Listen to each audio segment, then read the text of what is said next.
Kun raadiyoo sagalee Ameerikaati.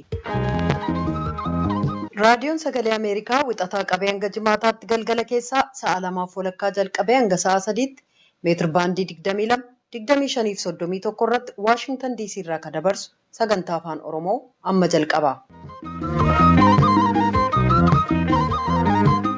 Kanneen fagoof dhiyoo sagantaa keenya hordoftan dhaggeeffatoonni keenyatti hamooltan guyyaan har'aa waxabajjii 19 bara 2020 akka lakkoofsa Itoophiyaatti immoo waxabajjii 12 bara 2012 keessummeessituun keessan har'aa Antuu Jibee Horaati.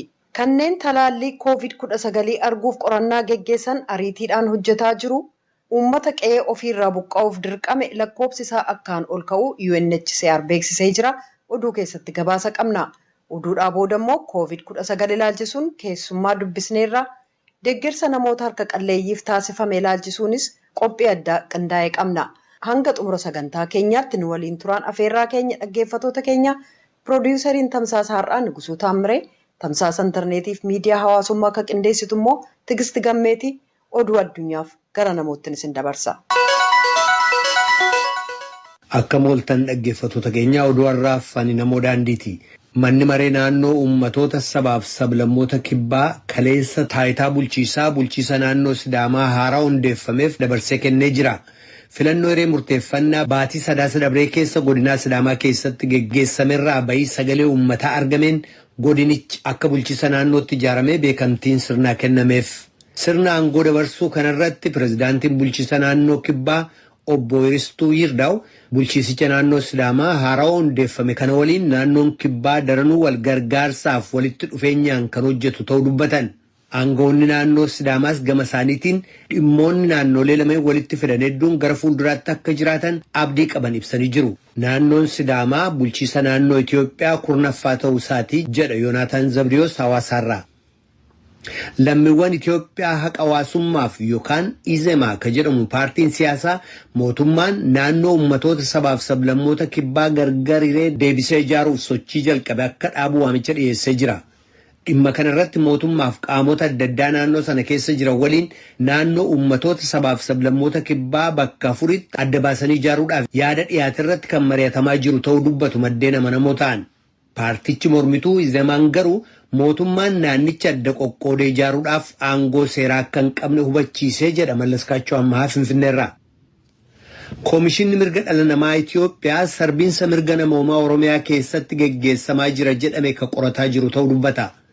Raadiyoo Sagalee Ameerikaaf kan ibsa kennan koomishina mirga dhala namaa Itoophiyaa Obbo Daani'el Baqqalee akka himannaa dhiyaateetti dhimmisaa baay'ee hamaadha, balleensa lafaa biyyattiirra babal'atee jira jedhan.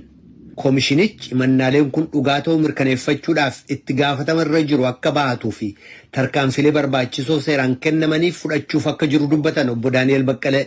Himannaan sarbiinsa mirga namoomaa kun paartii Koongireesa Federaalawaa Oromootiin ka koomishinicha mirga namoomaa Itoophiyaatti dhiyaate ta'uu Mallaskaachoo Ammahaa Finfinneerraa gabaasee jira. Kadhagaa jirtanas Waashingtan DC irraa ka dabru raadiyoo Sagalee Ameerikaa sagantaa afaan Oromooti. Jaarmiyaan fayyaa addunyaa ka tokkummaa mootummootaa qorannaaf hojiin dawaaleef talaalii vaayirasii koronaa hariitiidhaan ka geggeessamaa jiru ta'uu beeksisee jira. Gabaasaa Liisaa Shilaayin Jenevarraa ergite jaallannetu dhiyeessa. Addunyaa irratti namoonni vaayirasii koronaan qabaman miliyoona 8 akka caalanii fi kanneen walakkaa miliyoonaa ta'an du'uun yeroo dubbatamaa jiru kanatti jaarmiyaan fayyaa addunyaa yookaan WHO'n talaalii arguu fi yaaliin gaggeeffamu ariifataa akka jiru ibseera. Garuu talaalii fayyaa namaa miinee fi quubsaa ta'e argachuuf danqaa hedduutu jira. Hayyuun saayinsii gameettiin kan jaarmiyaa fayyaa addunyaa Soomayaa Suwaamintaa BOF akka ibsanitti gosa talaalii 200tu sadarkaa tokkorra ga'ee jira. Kanneen keessaa 10 namarratti yaalamaa ka jiran ta'uu fi torban 2 keessatti immoo yaalii sadarkaa 3ffaa kan ittiin jalqabamu ta'uu dubbatan. So we're entering a new phase now of vaccine trials, the phase 3 trials, which are the ones that will definitively prove whether a vaccine is efficacious and safe. Kanaaf yaalii tallaalii sadarkaa haaraa seenaa jirra.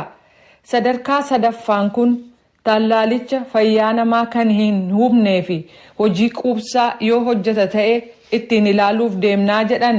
Yaaliin goonu kun yoo hin milkaa'in hafe uummanni abdii kutachuu hin qabu jedhan. Sababiinsaas tallaaliiwwan kanneen biroo hedduun yaaliif kennamaa akka jiran ibsan. Yoo milkoofne bara keessa jirru 2020 kun ituun xumuramin tallaalii milkaa'ina qaban tokko yookaan lama ni argannaa jedhan. Gama kaaniin nama dhukkuba COVID-19 qabame wal'aanuuf dawaa argachuufis kan hojjetamaa jiru abdii kennuusaa ibsaniiru. Dawaan dhukkuba iboolaaf gargaaru namoota koronaan qabaman hanga tokkoof dafanii akka bayyanatan gochaa akka jirus hayyuun saayinsii gameettiin kun dubbataniiru. Bara 2019 keessatti qofa addunyaa kanarratti namoonni miliyoona 9 ol ta'an sababa hiraarsaaf walitti bu'insaatiin mana qe'ee ofirraa buqqa'uu jaarmiyaan dhimma baqattootaa akka tokkummaa mootummootaa UNHCR beeksisee jira. Kun lakkoofsa namoota dirqamanii manaaf qe'ee ofirraa buqqa'anii ka guutummaa addunyaarraa kan ammaan dura galmeessamee hin beekne miliyoona 79f qabxii 5 taasisa.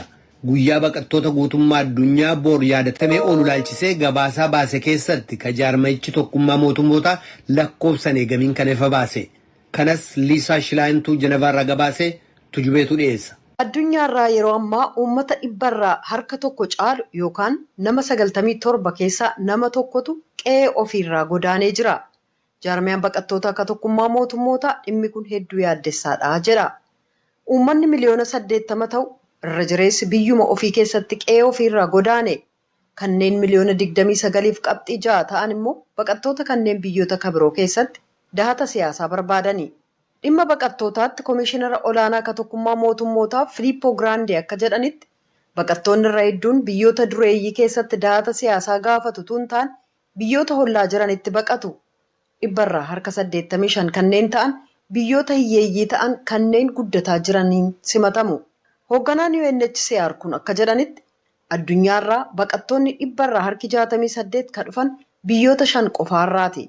Syria, Venezuela, Afghanistan, South Sudan and Myanmar. You know what this means. If crisis in these kanneen kun Syriyaa, Venezuelaa, Afghanistan, Sudaan Kibbaaf Myanmar irraa dhufu.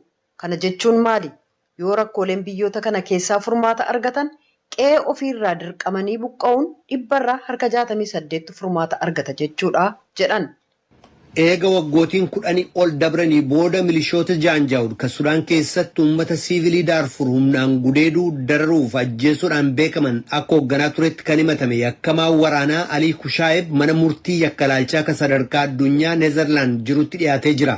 Mana murtii akka qoratu ka sadarkaa addunyaa ICCtti hooggantuu waajjira abbaa alangaa ka ta'an Faatuu Baasuudhaa ibsa kennaniin Kushaayeb jalqaba baatii kanarra biyya Afrikaa waaltaa keessatti dabarsamee kennamuunii fi akka himannaan irratti dhiyaatu gara Zaheegitti dabarsamuun yakkamtoonni addunyaa kanarra jiran dhokatanii aga dhumaatti turuu akka hin dandeenye kan agarsiisu ta'uu eeran. Ali Muhammad Ali Abdurrahmaan maqaan jedhu ka kennameef Ali Kushaayeb bara 2003 aga bara 2004tti milishoota Jaanjaawud hoogganaa ture. Dhaggeeffattoota keenya oduun har'aaf qabnu kanuma. Kadhagaa jirtan as Waashingtan DC irraa ka darbu raadiyoo sagalee Ameerikaa sagantaa afaan Oromooti. Ameerikaa keessaa uummata miliyoona 2,200,000 ta'utu vaayirasii koronaan qabame. Kanneen 100,000 caalan immoo du'anii jiran. Godina Kaalifoorniyaa kan uummati miliyoona 40 caalaan keessa jiraatu akka baay'ina lakkoofsa uummata isheetti namoota xiqqootu lubbuu dhabe. Godinni kun maaliin dandamatte jechuun sooraan Kaalifoorniyaa godina Los Aanjelesitti kan argamu hospitaala Dignitiitti itti gaafatamaa kutaa dhukkuba hatattamaaf lubbuuf sodaachisaa yookaan Trauma and Critical Care jedhamu Dr. Guddataa Nikaa dubbisee jira kunooti. Ajaan babaaroo toole. Vaayirasii koronaa addunyaa keessa biyyi 188 keessatti argan. Nam miliyoon 8 fi 500,000 caalaa irratti argan. Agammaan tanan dubbachuu jiru kanatti 400 fi 50 caala galaafate dhukkubi kun. Ameerikaa keessa New York nam 400 irratti argan. 31 galaafate. New Jersey nam 170 caala irratti argan. 13 galaafate. California nam 160 caala irratti argan. 5,200 caala galaafate. Yoo godin dhibii walti ilaalanta California dikkoo siinoo. Akka bal'inni lafaatti Kaalifoorniyaan nam miliyoona 40 caalaatti godina kan ka'ee jira. Bulchaan godina Kaalifoorniyaa Gavin Newsom akkamiin uummata isaa balaa irraa hambise maaliin gargaara?